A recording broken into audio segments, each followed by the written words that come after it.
நிறைய பேருடைய கேள்வி என்ன அப்படின்னு சொன்னா, நாங்க தொழும்போது குறிப்பாக பெண்கள் கேட்குறாங்க, நாங்க தொழும்போது வீட்டுல குழந்தைகள் சின்ன பசங்க தெரியாம கிராஸ் ஆயிடுறாங்க, நாங்க என்ன செஞ்சிடறது, குழந்தை தானே அப்படின்னு சொல்லி விட்டுறதா இல்ல என்ன செய்யறது? இப்ப நீங்க பாத்தீங்க இல்லையா, தடவை அந்த குழந்தை கிராஸ் ஆகும்போது நீங்க பாத்தீங்க இல்லையா, நான் அமைதியா தொழுது கொண்டிருந்தேன், தடுக்கவே இல்லை. இது தவறு.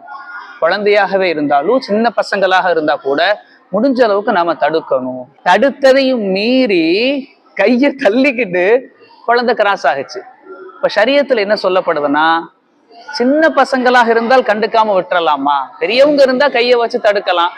இதே குழந்தைகள் சின்ன பசங்களா இருந்தா எப்படின்னு சொன்னா, நான் ஒரு ஹதீஸ் சொல்றேன், நீங்க ஆச்சரியமா பாப்பீங்க. ஹஸரத் அப்துல்லாஹ் இப்னு அம்ர் இப்னு ஆஸ் ரலியல்லாஹு அவங்க சொல்றாங்க, நபியவர்களோடு ஒரு பயணத்துல நாங்க இருக்கிறோம். அப்ப தொழுகைக்கான நேரம் வந்துருச்சு. ஒரு வழியில மக்கா மதினாவுக்கு இடையில இருக்கக்கூடிய ஒரு அதாஹிர் அப்படின்ற ஒரு இடத்துல நாங்க தொழுகை நேரம் வந்ததுமே தொழுகை ஆரம்பிக்கிறோம். தொழுகைக்காக வேண்டி தயாராகிறோம். இப்ப நபி அவர்கள் ஒரு சுவர் இருந்துச்சு. சுவரை கிபிலாவாக ஆக்கி, ஏன்னா கிபிலா திசையில சுவர் இருக்கு.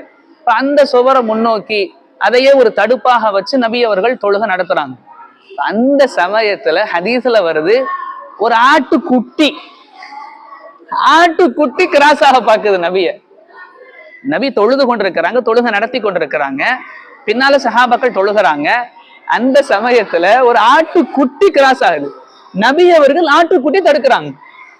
ஹதீஸ் அபூ தாவூதுல வரக்கூடிய ஆதாரபூர்வமான செய்தி.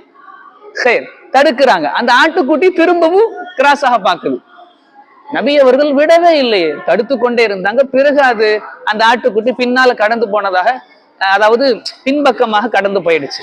இப்ப சொல்லுங்க, ஆட்டுக்குட்டியவே நபி அவர்கள் தொழுகைக்கு முன்னால தடுக்கிறாங்கன்னு சொன்னா, இதை வச்சுதான் மார்க்க அறிஞர்கள், சட்ட வல்லுநர்கள், ஃபுகஹாக்கள் சொல்றாங்க, சிறுவர்களாக இருந்தாலும் கூட தடுக்கணும்.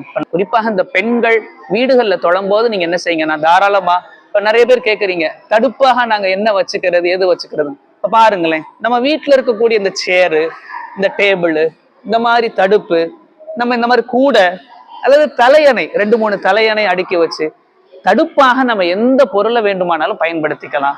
ஆனால் அந்த தடுப்புக்கு முன்னால நம்ம பசங்க 2 வயசு குழந்தையாக இருந்தாலும் சரிதான், 5 வயசு பையனாக இருந்தாலும் சரிதான், மார்க்க அடிப்படையில தடுக்க தான் செய்யணும். ஆனால் அதே சமயம் ரொம்ப ஹார்ஷாக பெரியவங்களை நம்ம தடுக்கிற அளவுக்கு நடந்துக்க கூடாது. மென்மையா தடுக்க பார்க்கணும்.